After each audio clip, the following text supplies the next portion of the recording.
Tonight, thousands of Venezuelans seeking asylum from political and economic turmoil are now being turned away at the U.S. border. It's part of a Biden administration plan that will allow up to 24,000 Venezuelans the right to temporarily live and work in the U.S.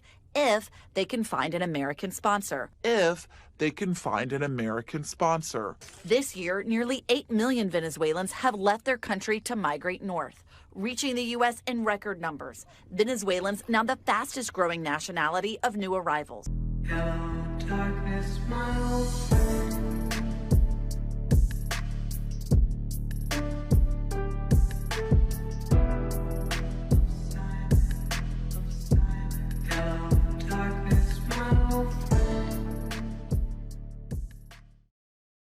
Late last month, Customs and Border Protection Commissioner Chris Magnus told us Venezuela's refusal to take back its own citizens after they flee has made it harder for the U.S. to manage the rising numbers. These people are cutting the line, and as long as you continue to grant them free stuff, you're never going to stop the crisis at the border. Hundreds of thousands of migrants from Venezuela now temporarily protected and able to work. Record numbers again tonight. Meanwhile, the Biden administration also announced a controversial new policy that will allow nearly 500,000 migrants to temporarily stay and work in this country. So, Julia, there are estimates of 150,000 Venezuelan refugees already here. What happens to them? Well, Tom, those people can actually continue to stay here, apply for asylum, and have their case heard by an immigration judge. It's those who haven't come yet who are now facing a very narrow pipeline. Only 24,000 humanitarian parole visas will go out. Officials say they're overwhelmed. The town now under a state of emergency in response to a massive migrant surge. In just 24 hours, 2,500 migrants crossed illegally. This is not normal. It is not normal for thousands of people to simply be walking in a line without consequence. Nationwide, the border crisis is growing. On Wednesday, a Border Patrol official tells NBC News nearly 9,000 migrants crossed illegally, approaching the record high of more than 10,000 set in May. Now the Biden administration announcing a major policy change, giving temporary legal status to nearly 500,000 Venezuelan migrants, allowing them to apply for work permits in the U.S., adding they'll be temporarily barred from deportation. On the point of these Venezuelans, almost 500,000 getting temporary protected status. First of all, what is that? Is it really temporary? And is this legal? It means hundreds of thousands of Venezuelans already living in the U.S. who arrived before July 31st can live and work here legally for 18 months. It's not temporary, it's not legal, and it's not justified by any of the circumstances happening today. Temporary protective status is for example, let's say you have an illegal alien from a country that is in the middle of an active volcano, so you can't deport them that week to that country, so you might give them temporary protective status. Temporary protective status is a form of amnesty. It gives you legal presence, it gives you a work permit, and because of the way our country works, it will be renewed indefinitely. It will be a lifelong, forever amnesty, and ultimately Democrats will agitate to give everybody who has temporary protected status full citizenship and voting rights and chain migration in the United States. The message, not just to Venezuela by giving illegal aliens from their amnesty, but the message to the whole of the entire developing world is come to America. Joe Biden will not only escort you into the country, to the city of your choice, but Joe Biden will give you lifetime residency in this country. The purpose of this initiative is to accelerate the already record-breaking illegal immigration into this country. It's all Donald Trump's fault, according to Joe Biden. We had to fix something that was broken, especially by the last administration, the Trump administration, which largely just tried to build a wall, an ineffective wall, along the border and couldn't even finish that in 4 years. We're certainly doing a lot more to secure the border and could be doing even more if Republicans would stop their obstruction. But it's not like somebody walks over. It's not like somebody walks over. It's not like somebody walks over. We saw group after group after group walking on the road behind us after they crossed illegally into the United States. They opened up those gates and they let every single one of those migrants through. This was a single massive group of about 150 illegal immigrants that crossed in the middle of broad daylight. An absolutely enormous single group of migrants crossing illegally into Eagle Pass in broad daylight right in front of our cameras. We are talking hundreds upon hundreds of people. The border is secure. We are working to make the border more secure. It's not like somebody walks over. Trump's to blame for this, right? Well, we know that Joe Biden is an inveterate liar, but even for him, this is a lie that is so mammoth, so preposterous, that I'm astonished that he would even say it. When Joe Biden came into office, we had in place, under President Trump, Title 42, Remain in Mexico, and Safe Third Country agreements. Collectively, what it meant was anyone who crossed the border illegally was either sent to Mexico, a willing country, or their home country. Nobody was getting released into the United States. Catch and release was over, finished, done, a remnant of the past.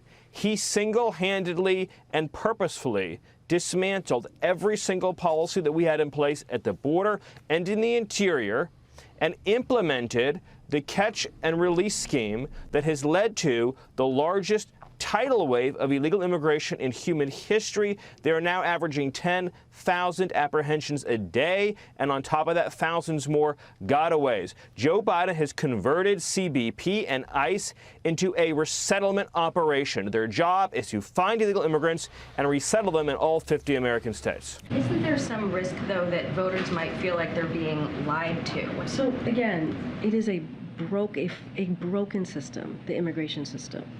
And it was decimated by the last administration. Well, the DHS Secretary Mayorkas is a radical. He's blaming the Trump administration, big shock, for the situation unfolding at the border. We do not have the capacity now to address the asylum seekers' claims because that system was dismantled in its entirety by the prior administration. The comment from Secretary Mayorkas is an offense to human intelligence and reason. When we left office, the border was fully secure. If you came illegally, you were detained and you were safely returned home. That is the definition of border security, that if someone crosses illegally, border agents can apprehend them, and then they can be safely returned to the country they came from.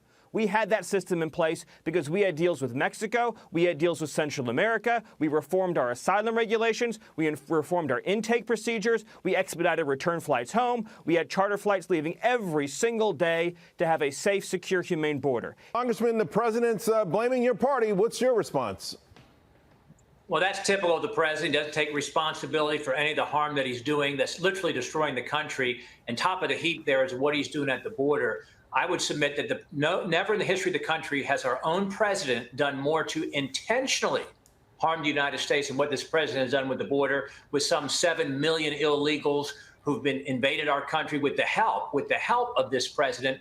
As you know, about 1.5 million of those, the criminal gotaways who avoid apprehension. They don't want all the free stuff that the Biden administration is providing to them. And irreparable harm has been done to this country already. He ought to be impeached because of the border. They dismantled the most effective asylum system that had ever been created in this country, and they launched this border crisis. The reality is that we inherited a system, an immigration system that was deeply broken. She says the migrant crisis isn't her fault. All-time high border crossings, a new caravan headed north as we speak, all happening under her watch. It's almost laughable, this response from Vice President Kamala Harris, that somehow Donald Trump is to blame. Actually, under Donald Trump, we had a secure border. Had the Biden-Harris administration left everything alone that Donald Trump had put in place, we would be in a much different position right now. But everyone knows that Joe Biden and Kamala Harris ran on an open borders policy. It is absolutely preposterous that this has anything to do with Donald Trump. If they wanted to fix it, and Kamala Harris, I'll give you some advice to go back to the Trump era policies, because those were actually working. Donald Trump had one of the most secure borders, and we now have one of the most porous. Donald Trump has something to say about all this. Hang on a second. Here it comes. Upon my inauguration, I will immediately terminate every open borders policy of the Biden administration. We'll get it back. We'll carry out the largest domestic deportation operation in American history. And what's amazing to me is when President Trump was in office, Democrats proudly boasted of there being sanctuary cities or states. And of course, the whole thing was that President Trump was supposedly a racist and he didn't want people coming here. The Democrats' response to this is, no, what we're actually seeing isn't happening. I give you Congresswoman Debbie Wasserman Schultz.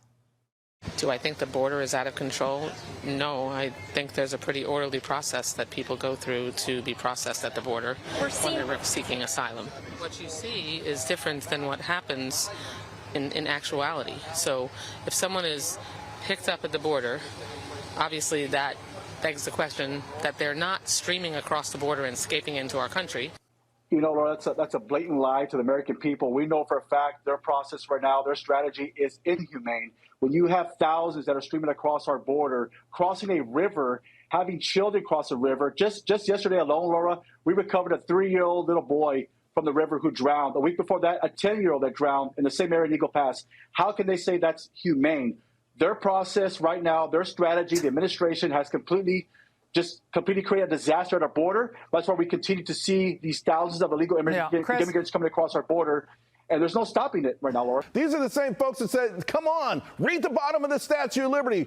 Come on, come in. But I think they never really thought these folks would get too far past Texas, too far past some of these border states. This president promised amnesty to illegals who are here in the country during the 2020 election. This party doesn't want to allow us to require proof of citizenship or even a voter ID for folks to be able to vote.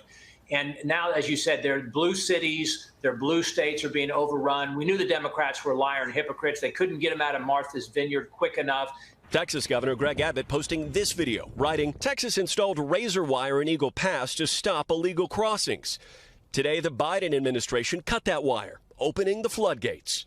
The video showing migrants crossing over after border agents cleared the fence. Some are leery that extending these protections will encourage more asylum seekers to cross the border illegally. I've never seen anything like this. This is a slow-moving, purposeful, encouraged invasion of the country happening. That's what's happening.